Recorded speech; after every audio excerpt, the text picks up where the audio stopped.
So I realize Kalen DeBoer played for the SEC championship. I realize he came from 17 down, but he really wasted a lot of that good capital yesterday. And I think Alabama fans, or at least the ones I've heard from already, are irate. I'm not saying Kalen DeBoer is gone. I mean, come on. He'll probably get a contract extension because he didn't go to Michigan.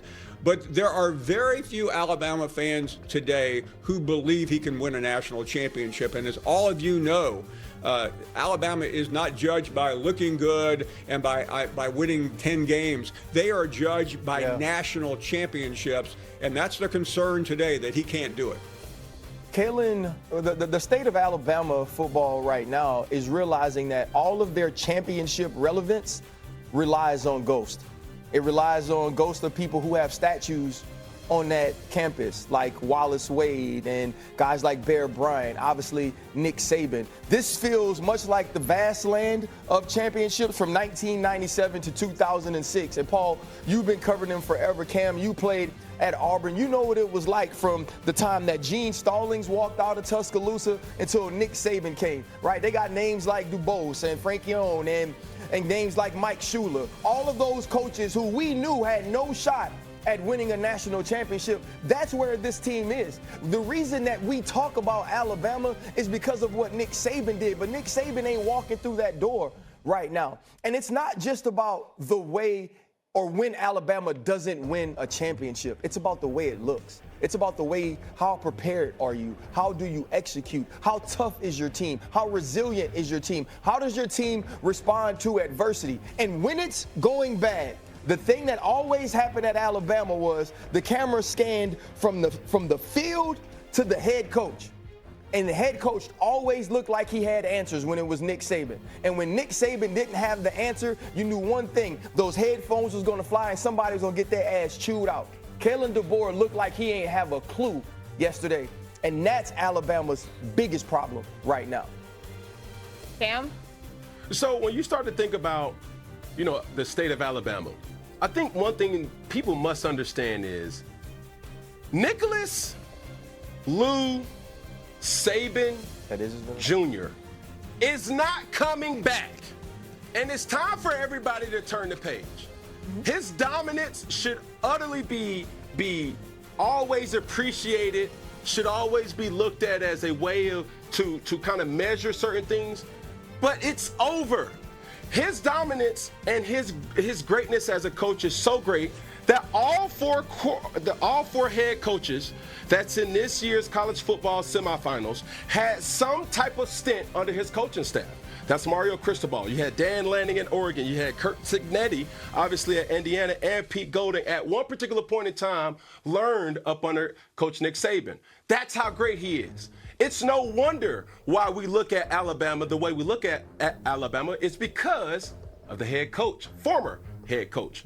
When you look at the dynamic of what transpired yesterday, you forget that Derrick Henry, Mark Ingram, TJ Yeldon, Sean Alexander, Trent Richardson, Eddie Lacy, Josh Jacobs, those guys, not to forget Jahmyr Gibbs.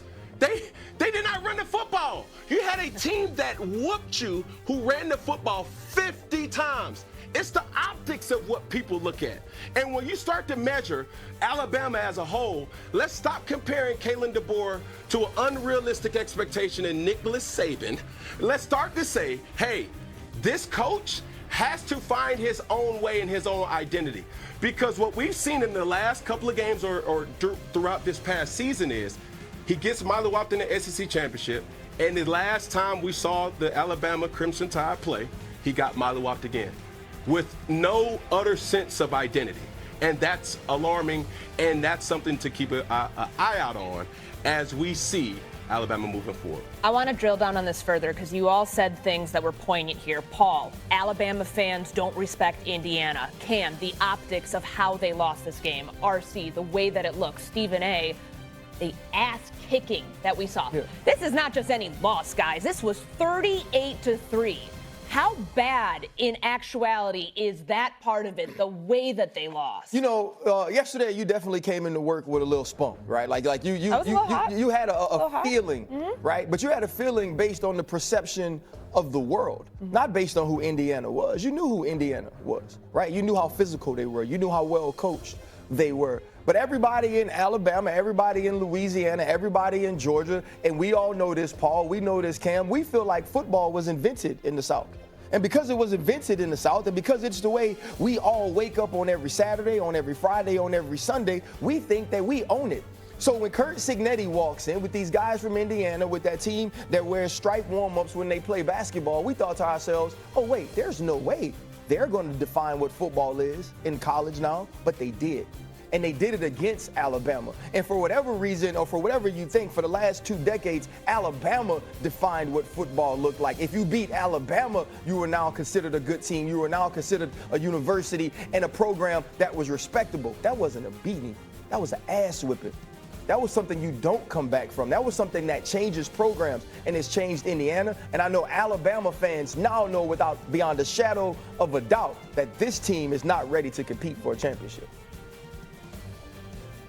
No, I mean, I think the realization of where we are in college football should be highlighted on the coaches, like I mentioned, that can recruit and that can develop. When you look at Kalen DeBoer, he has arguably one of the most dynamic players that we all thought was supposed to have even more of a breakout season in his receiver, where it's like, what happened to him? He did not get better. He got worse. You start to see a team diminishing and deteriorate during the latter part of the season or the latter part of games, and it's like, yo, we're not used to seeing that. Yesterday's game, you were outgained by 214 yards. We're never used to seeing that in no SEC type of dynamic. We look at Indiana, first off, Indiana's first win in God knows how long in a playoff setting, let alone in a bowl game, and you lose to that?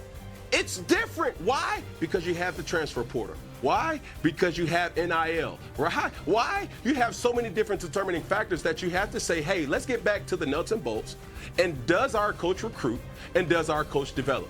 And from what we've seen this year, Coach Kalen DeBoer needs to get on back to the basics and find ways to get his roster better, because everybody has caught up to the train of what Alabama has been dominant at for a long time.